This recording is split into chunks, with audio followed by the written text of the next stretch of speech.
Welcome to the Debrief, where we talk with the Washington Examiner's top journalists about the headlines they're covering this week and where the story's going next.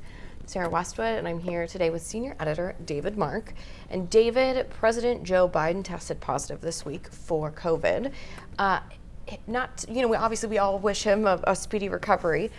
His approval ratings have been sort of on the lower end, to put it charitably. Is there a chance that there could be, just to look at it through, a political lens, like a rally around the chief moment as people wish for his recovery? That's what we do, look at things through a political lens. Right. And indeed, there's going to be a certain level of sympathy. And indeed, there's outpourings of sympathy from even his most virulent critics on Capitol Hill, like Senate Minority Leader Mitch McConnell and a bunch of congressional Republicans. How long it will last, we'll have to see. I think it will also be interesting to see if it starts to get political after a little while, because they might say, look, President Biden has the best medical care in the world. He's double vaxxed. He's got all the precautions, and he still got it. And he's age 79. So there's a lot of different political arguments that can spin out of that. But yes, good to hear he's going along well. I mean, we're at the time of this taping in the very early stages of this news coming out. I remember it being an earth-shattering news moment when President Trump got COVID, and it became political real fast in that case. Do you think that it will be like a similar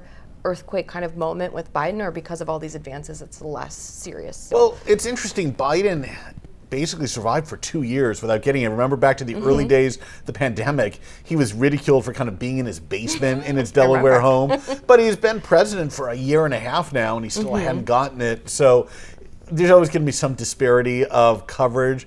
Trump, though, did kind of mock it, and he was in a serious condition. Remember, he went to Walter Reed Medical Center, and then that was a whole story in itself, how some of his behavior around there. But from what we know, and that's all we can go off of, it doesn't seem to be as serious as when Trump had it. Shifting gears a little bit, this past week in Maryland, we had the primaries, and there was a maybe kind of surprising outcome in the Republican gubernatorial primary in Maryland. The Trump-backed candidate, Dan Cox, won.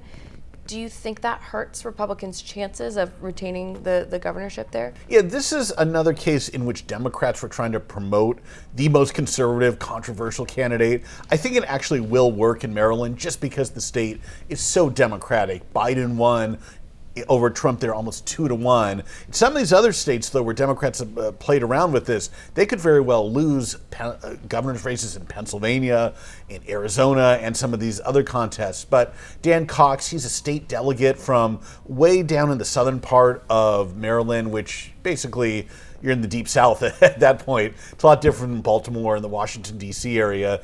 Probably too conservative for the state, but we will see.